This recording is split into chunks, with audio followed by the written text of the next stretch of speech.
Halo semuanya. Jadi di sini kami akan mempresentasikan proyek yang telah kami buat. Nah, di sini nih kami membuat sistem pakar untuk menganalisis kebutuhan kampanye iklan dan menentukan platform yang tepat.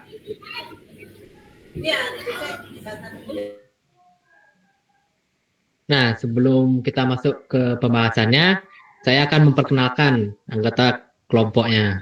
Pertama itu ada Gede Krisna Budi Pratama dengan NIM akhiran 20. Selanjutnya ada Niwayan Astari dengan NIM akhiran 11. Ada Imade Dodi Aditya Aridharma, NIM akhiran 21. Putu Hayu Diva Kumuda, NIM akhiran 08.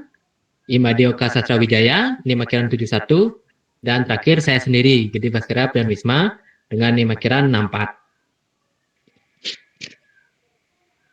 Nah, di sini kita akan membahas 8 topik.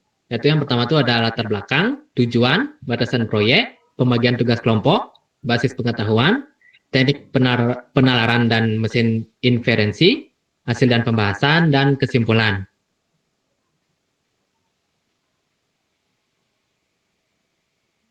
Nah, jadi di sini ada latar belakang proyek. Nah, latar belakangnya itu saat ini kampanye iklan tidak lagi hanya soal membuat konten yang menarik, tapi juga soal memilih platform yang tepat dan strategi yang sesuai dengan tujuan dari bisnis. Banyak pelaku usaha, terutama UMKM dan pemasar pemula, masih kebingungan dalam menentukan arah kampanye mereka. Apakah ingin meningkatkan brand awareness, engagement, mendatangkan traffic ke website, atau conversion. Nah, permasalahan umum yang sering terjadi itu tidak sesuainya antara tujuan kampanye, anggaran yang tersedia, platform yang digunakan, dan target audiens yang ingin dicapai. Hal ini menyebabkan kampanye tidak efektif dan kurang berdampak, meskipun sudah mengeluarkan banyak biaya dan tenaga. Nah, dengan melihat tantangan ini, dibutuhkanlah sebuah sistem pakar yang mampu membantu pengguna dalam menganalisis kebutuhan kampanye secara menyeluruh dan memberikan rekomendasi secara langsung untuk platform serta strategi yang sesuai. Oleh karena itu, proyek ini hadir dengan mengembangkan sistem pakar untuk menganalisis kebutuhan kampanye iklan dan menentukan platform yang tepat. Sistem ini dirancang menggunakan aturan produksi, yaitu rule-based system, agar dapat meniru cara berpikir dari seorang ahli pemasaran digital dalam memberikan solusi berdasarkan input dari pengguna. Oke, untuk selanjutnya dilanjutkan oleh teman saya. Baik, terima kasih atas waktunya. Untuk yang selanjutnya akan dipaparkan oleh saya sendiri. Yang selanjutnya itu ada tujuan proyek. Jadi di tujuan proyek ini ada 4 poin, yaitu yang di poin pertama itu ada sistem hanya menggunakan metode aturan produksi rule based sebagai pendekatan utama untuk mengambil keputusan tanpa melibatkan machine learning atau AI adaptif. Dan yang poin kedua itu memberikan rekomendasi platform yang tepat berdasarkan kombinasi dari tujuan kampanye, anggaran yang tersedia, dan target audiens. Dan poin ketiga itu ada menyediakan saran strategi konten dan pendekatan kampanye berdasarkan karakteristik masing-masing platform. Dan poin yang keempat itu meningkatkan efektivitas dan efisiensi kampanye iklan, terutama bagi pemula yang belum memahami secara mendalam dunia digital marketing. Oke, next.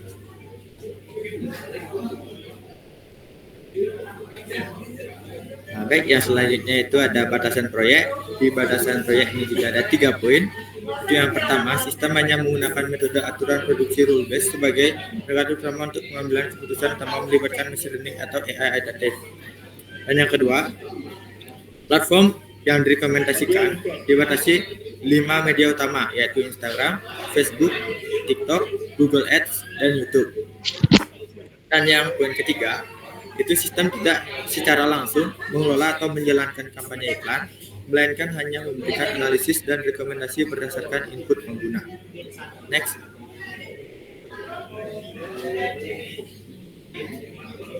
Dan yang selanjutnya itu ada penugasan. Jadi yang pertama itu ada Wahyu, itu melakukan pengujian sistem dan memberikan masukan untuk perbaikan. Yang kedua itu ada Astari, itu menyusun dan merapikan laporan termasuk struktur, isi cover, dan lampiran. Dan yang Krishna itu menjadi pakar yang menyediakan pengetahuan dasar yang dijadikan sumber aturan. Dan Dodi itu bertugas mengimplementasikan sistem, menyusun knowledge base, dan menampilkan hasil reasoning beserta explanation. Dan yang selanjutnya itu ada Baskara, itu melakukan pengajian sistem dan memastikan output reasoning sesuai. Dan yang terakhir itu Oka, membantu penyusunan laporan akhir dan dokumentasi sistem.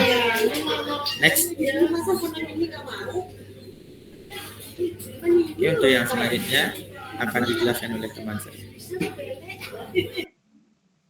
Oke, saya lanjutkan terkait basis pengetahuan dari sistem pengenalan citra ini, di mana pertama basis pengetahuan dalam sistem ini dirancang menggunakan pendekatan frame based knowledge representation, yang dimana informasi disusun dalam bentuk struktur ya, terorganisir berupa frame-frame yang masing-masing memiliki atribut dan memiliki nilai. Nah, basis pengetahuan mencakup 4 kriteria utama. Yang pertama itu dari platform, dari pemilihan platform itu sendiri. Yang kedua, target audience yang diminta akan seperti apa, kebutuhannya seperti apa, anggaran yang dimiliki oleh si pemilik usaha, dan yang terakhir itu tujuan kampanye yang dikira diminati itu apa. Oke, next.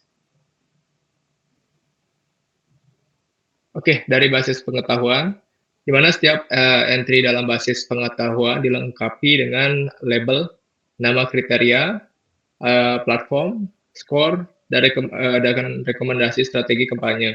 Nah, struktur frame based ini memudahkan mesin inferensi untuk mengevaluasi jawaban pengguna ya, dan menghasilkan rekomendasi yang personal serta beralasan. Nah, kriteria input atau variabel ini ada beberapa, di mana platform media sosial yang dipilih berdasarkan preferensi pengguna, dan yang kedua itu target audience berdasarkan rentan umur. Jadi ada beberapa form yang perlu diinputkan nanti, dan yang ketiga itu ada besar anggaran kampanye yang akan digunakan, dan yang terakhir itu adalah tujuan utama dari kampanye iklan itu sendiri seperti apa. Next.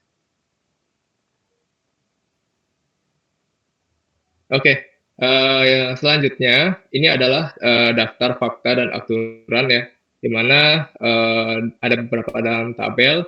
Yang pertama itu dari platform. Nah, platform itu jika pengguna memilih salah satu ya, misalnya dari Instagram, Facebook, TikTok, Google Ads atau YouTube, maka sistem akan menyarankan jenis konten dan format iklan yang sesuai dengan platform tersebut. Nah, di sini dari tabel bisa dilihat misalnya dari ID Instagram, labelnya itu Instagram, dan rekomendasi dari sistem ini akan seperti merekomendasikan konten yang dibahas itu adalah visual, reels, dan story interaktif.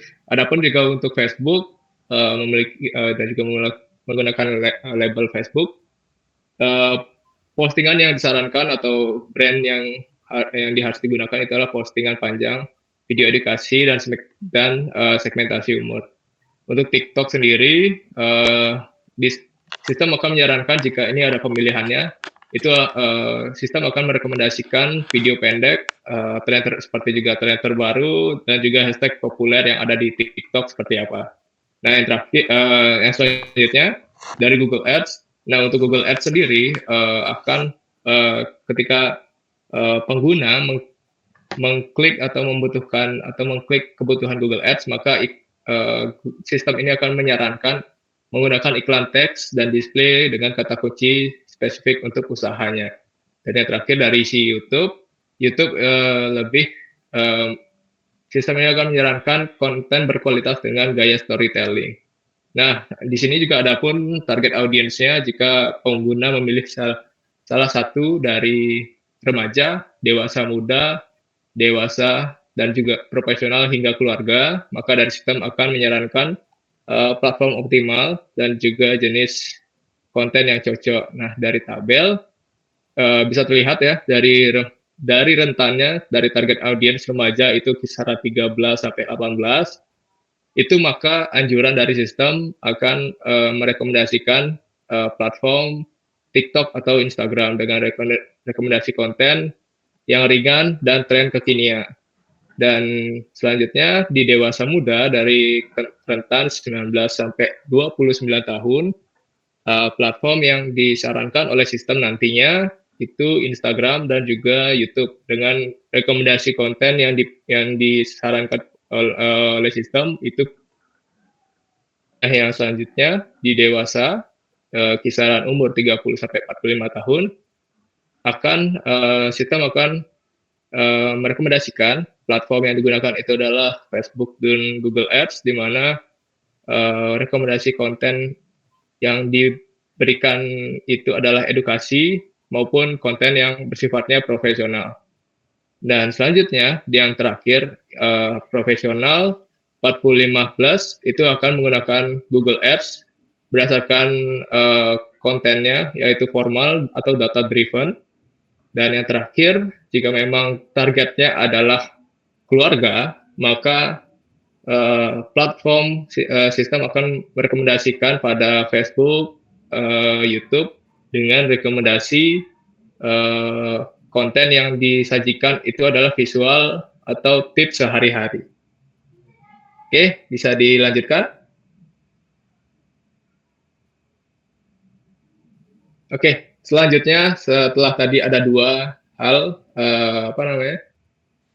dari data audiens dan juga umur, di sini ada selanjutnya adalah anggaran, di mana jika pengguna menyatakan besar anggaran sebagai berikut ya, dari konten ya, jika memang lebih besar dari kurang dari 1 juta, maka platform akan menyarankan menggunakan Instagram atau TikTok dengan strategi organik atau micro influencer. Dengan selanjutnya juga di rentan 1 sampai 5 juta,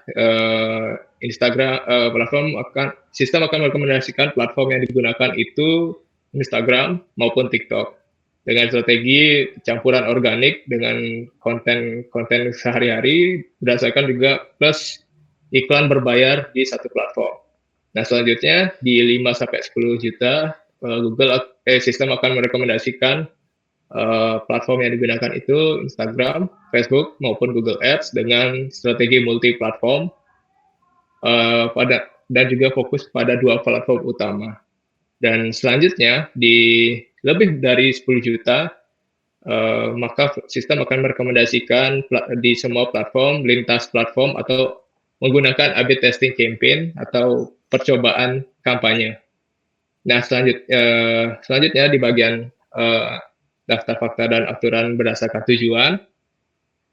Jika pengguna menyatakan tujuan sebagai brand awareness, engagement, konversi, traffic ke website, lead generation, maka sistem akan merekomendasikan platformnya dan strategi yang sesuai yang seperti ada di tabel, di mana tujuan brand awareness sendiri, maka sistem akan merekomendasikan ya berdasarkan pengalaman di digital marketing brand awareness, maka platform yang akan disarankan adalah Instagram maupun TikTok dengan rekomendasi visual atau video pendek reach yang luas. Dan selanjutnya jika engagement sistem akan merekomendasikan pengguna untuk beriklan di Instagram maupun Facebook dengan menggunakan polling Q&A atau konten inspiratif. Selanjutnya, jika memang adalah tujuan dari kampanye ini adalah konversi, maka sistem akan merekomendasikan merekomendasikan platform yang digunakan untuk periklanan adalah Google Ads dan juga Facebook, di mana rekomendasi yang digunakan adalah CTA, call to action yang kuat, dan juga iklan yang terukur. Nah, terakhir, jika memang tujuan adalah traffic website, platform akan merekomendasikan ya sistem yang menggunakan iklan Google Ads ataupun Facebook dengan rekomendasi link langsung atau optimasi SEO seperti itu. Oke, bisa dilanjut.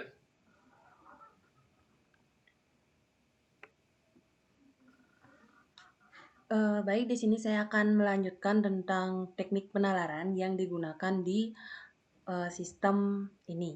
Nah, teknik penalaran yang digunakan itu sebagai dasar pengambilan keputusan. Yang digunakan adalah backward chaining. Backward chaining itu adalah metode penalaran yang dimulai dari sebuah tujuan atau hipotesis, lalu secara bertahap akan menelusuri fakta-fakta atau kondisi yang dapat mendukung tujuan tersebut. Nah, dalam konteks aplikasi ini, sistem memulai proses dari meminta preferensi user mengenai platform sosial media pilihan mereka, misalnya Instagram, TikTok, atau Facebook. Kemudian setelah itu sistem akan mengevaluasi apakah preferensi atau jawaban yang diberikan oleh pengguna mendukung kesimpulan bahwa platform tersebut adalah pilihan yang sesuai dengan keinginan si pengguna tersebut. Next.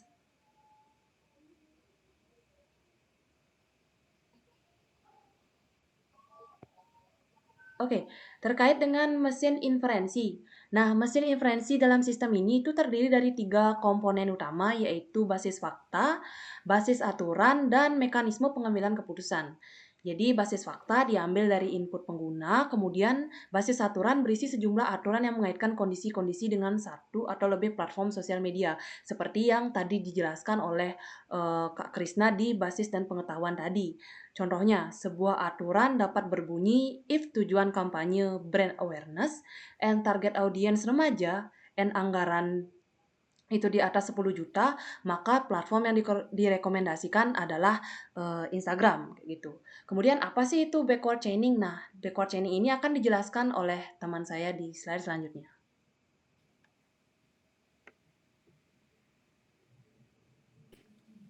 Oke, baik. Di sini saya akan menjelaskan bagian dari backward chaining yang dipakai dari aplikasi ini, yang dimana backward chaining ini terjadi ketika sistem memeriksa satu persatu platform sosial media. Sistem akan menelusuri aturan yang mendukung tiap platform, lalu melakukan verifikasi apakah kondisi dalam aturan tersebut sesuai dengan fakta yang diberikan pengguna. Nah, jika semua kondisi terpenuhi, maka platform direkomendasikan. Jika hanya sebagian yang terpenuhi, sistem akan melakukan scoring. Setiap kecocokan dihitung sebagai poin. Nah, skor akhir dari platform dibandingkan dan diambil skor paling tinggi untuk memberikan platform rekomendasi yang paling sesuai. Nah, pendekatan ini sangat cocok digunakan dalam sistem pakar yang berfungsi sebagai sistem pendukung keputusan.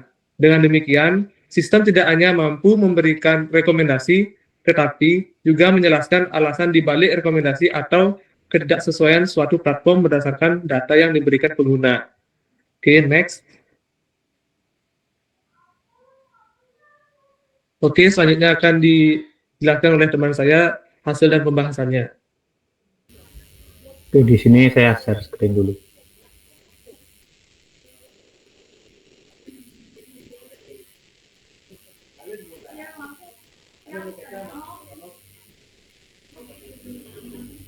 Nah, untuk tampilannya seperti ini, dan aplikasinya ini sudah di-deploy di Vercel. Di halaman utama ini kita klik mulai sekarang. Nah, masuk ke pertanyaan ke-1, dia akan menanyakan preferensi platform dari si usernya. Kan di sini kita pilih Instagram. Kemudian kita klik selanjutnya untuk pertanyaan kedua.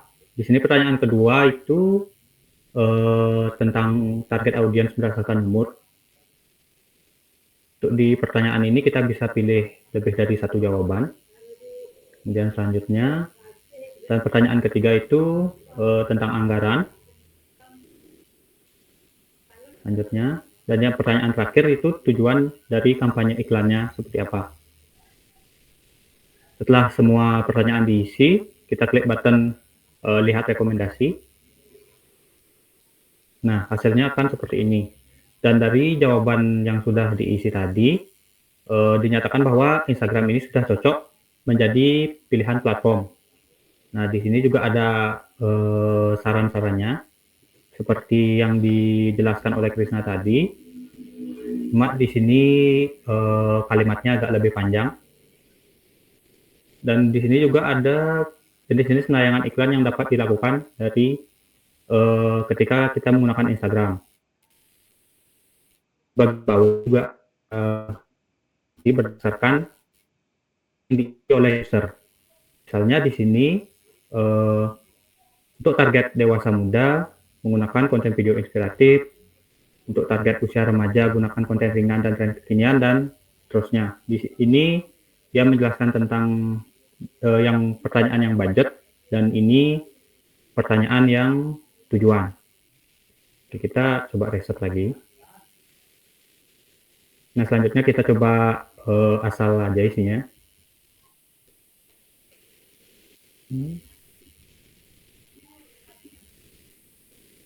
Oh, sudah cocok. Bentar. Kita coba biar dia nggak cocok.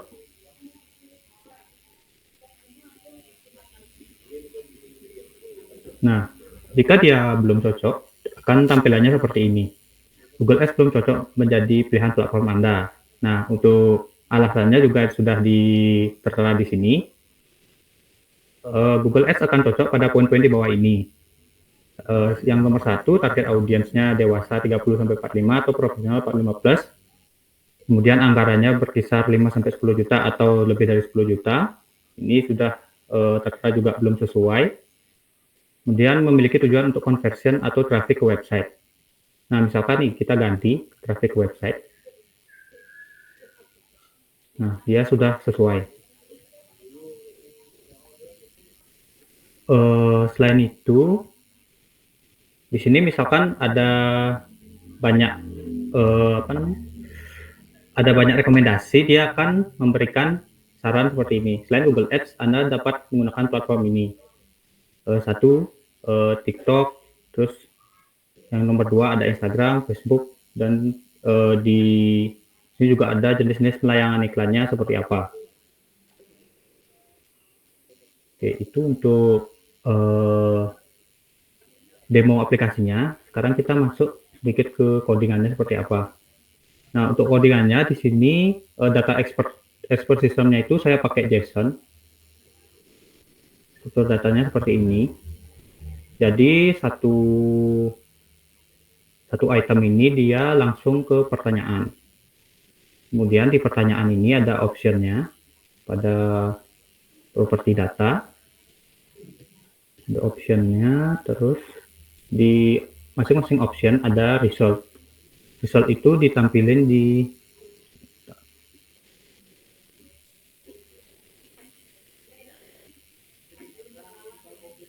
Nah, result itu yang ini.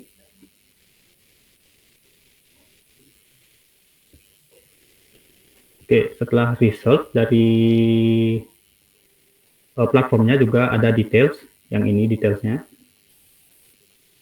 Dia berbentuk array. Nah, untuk khusus yang nomor 1 ini dia cuma hanya menyimpan data platform. Untuk yang di bawahnya yang ketiga, yang 2, 3, dan 4, itu dia di masing-masing option jawabannya menyimpan data platform yang cocok dengan jawaban ini. Di sini juga ada skornya. Ini TikTok skornya 1, 1, 1, 1. Kemudian di bagian tujuan itu khusus skornya 2, karena tujuan ini adalah hal yang utama dari, ya karena tujuannya. Oke, itu untuk struktur expert datanya. Kemudian untuk kalkulasinya di sini seperti ini. Kita pertama mengambil input dulu dari front end. Untuk front end-nya itu dia mengirim via API endpoint ini. Terus di sini ditangkap inputannya. Kemudian setelah diinput, kita akan mengambil value platform yang diinput oleh user. Nah, platform dalam bentuk label dari array, platform di export data. Jadi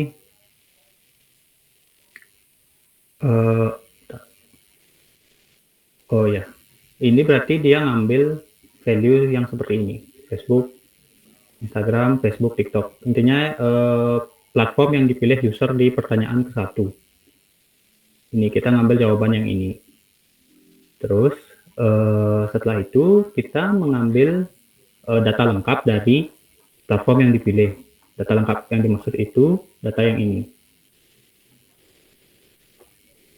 Nah, setelah didapat, kita inisiasi array untuk menampung apa saja platform yang cocok dari jawaban yang dikirim user. Itu maksudnya, nah ketika kita ngirim dewasa muda misalnya, nah di jawaban ini platform apa yang di pair dengan jawaban ini. Jadi ngambil yang ini sih. Ambil yang ini. Nah, setelah dia dapat, dia akan dikumpulkan di array ini. Nah, di sini loopingnya. Di sini looping dari inputan yang dari front end. Nah, di sini mengambil lengkap jawaban dari pertanyaan yang diisi user. Jawaban akan selalu berupa array karena pertanyaan bisa jawaban ganda. Nah, example value-nya seperti ini.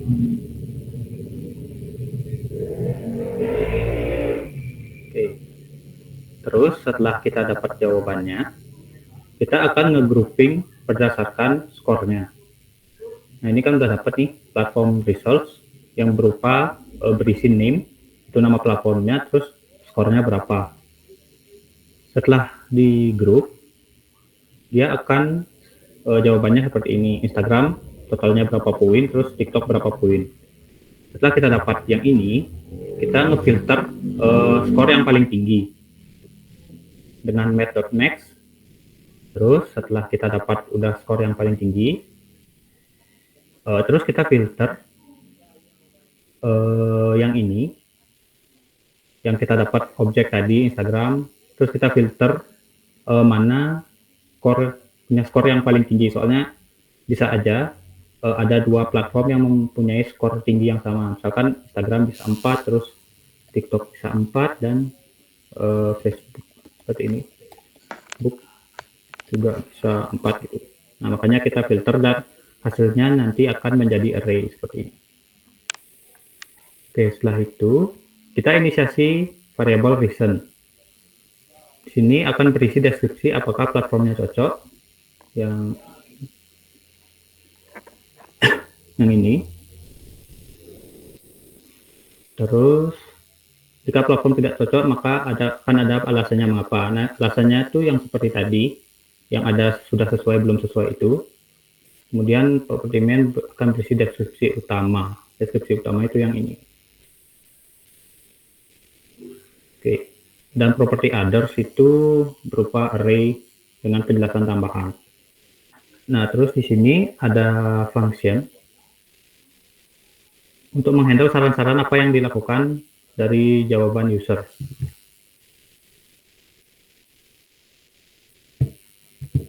Nah, saran ini di luar dari skor yang didapat, jadi berdasarkan yang ini. Jadi ini akan tetap muncul biarpun sesuai atau tidak sesuai, akan tetap muncul karena dia dasarnya dari jawaban yang dikirim oleh user. Oke, ini fungsinya, seperti ini prosesnya, dan dari sini, dari backend ini juga saya udah buat kayak template HTML-nya. Terus biar nanti di front end bisa langsung ditampilin pakai string dari responnya. Terus di sini user high result itu mengambil apakah preferensi user ada pada platform dengan skor tertinggi. Nah, high results itu array yang ini tadi kita cocokkan dengan jawaban user apakah platform yang dipilih user ada di sini. Nah, kalau ada berarti cocok, kalau nggak ada berarti nggak cocok. Kayak gitu.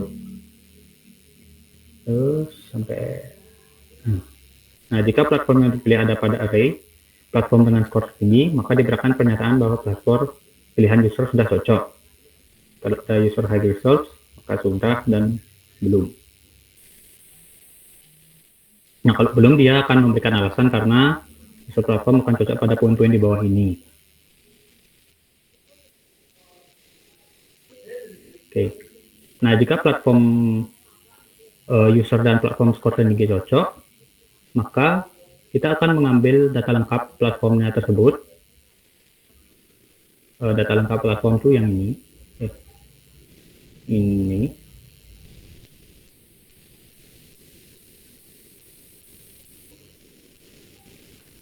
result.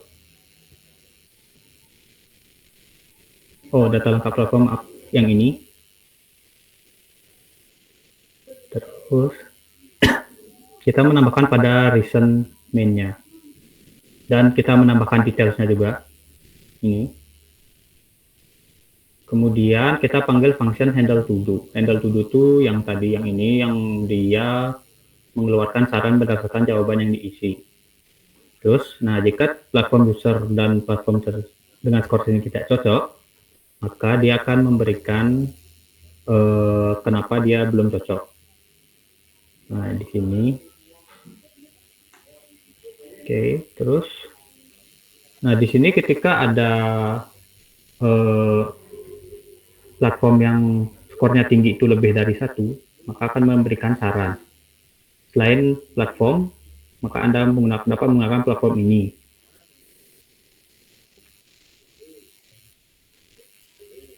Oke, di sini ada function handle suggest juga buat ngambil data-data dari sini. Dan yang terakhir, ya, di sini kalau ketika platform preferensi user tidak ada pada skor tinggi, maka fungsi untuk saran dari jawaban akan ditaruh di bawah function yang ini. Kan biar ada paling bawah dia terus. Terus, ya, dan terakhir kita memberikan respons ke front end-nya. Untuk responnya itu seperti ini. Ini kelihatan. Inspect elemennya kelihatan nggak?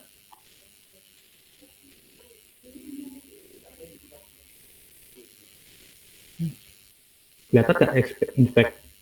Kelihatan deh, kelihatan. Oh ya. Nah, untuk responnya akan seperti ini.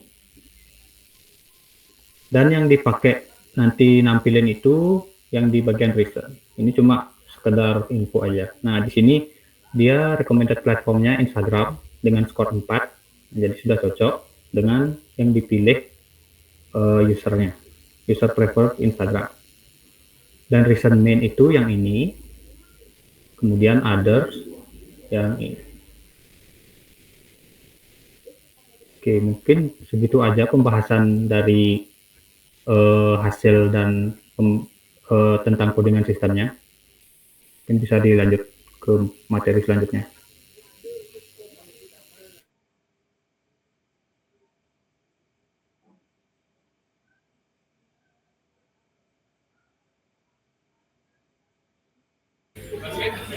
Baik, mohon maaf sebelumnya saya potong untuk yang selanjutnya. Jadi Mas bisa balik ke slide di tujuan proyek.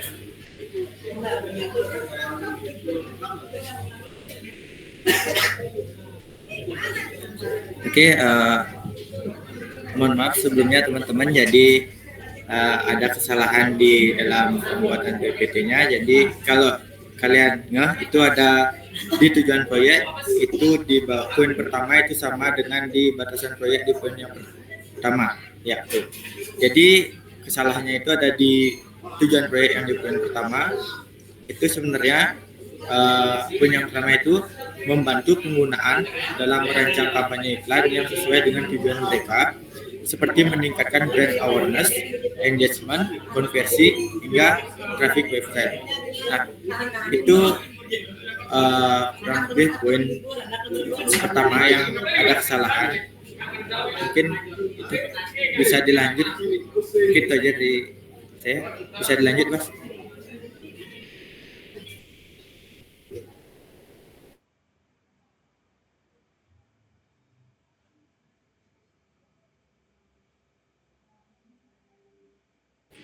Oke, baik. Di sini saya akan menjelaskan bagian kesimpulannya. Nah, di sini proyek ini berhasil mengembangkan sistem pakar berbasis aturan produksi yang dapat membantu pengguna, terutama pelaku UMKM, dalam merancang kampanye iklan digital secara lebih efektif dan efisien. Nah, sistem ini memberikan rekomendasi platform serta strategi kampanye yang sesuai berdasarkan input pengguna. Hasil analisis ditampilkan secara informatif dan interaktif dalam antarmuka berbasis web, disertai alasan dibalik setiap rekomendasi yang diberikan. Secara keseluruhan, Sistem ini berfungsi sebagai media edukasi bagi pengguna agar memahami strategi digital marketing yang sesuai dengan kebutuhan mereka. Oke, next. Oke, saya kembalikan lagi kepada Baskara. Silakan, Bas. Oke, mungkin sekian ya presentasi dari kelompok kami. Jika ada kesalahan atau bahasa yang tidak mengenakan, saya mohon maaf. Mungkin sekian dan terima kasih.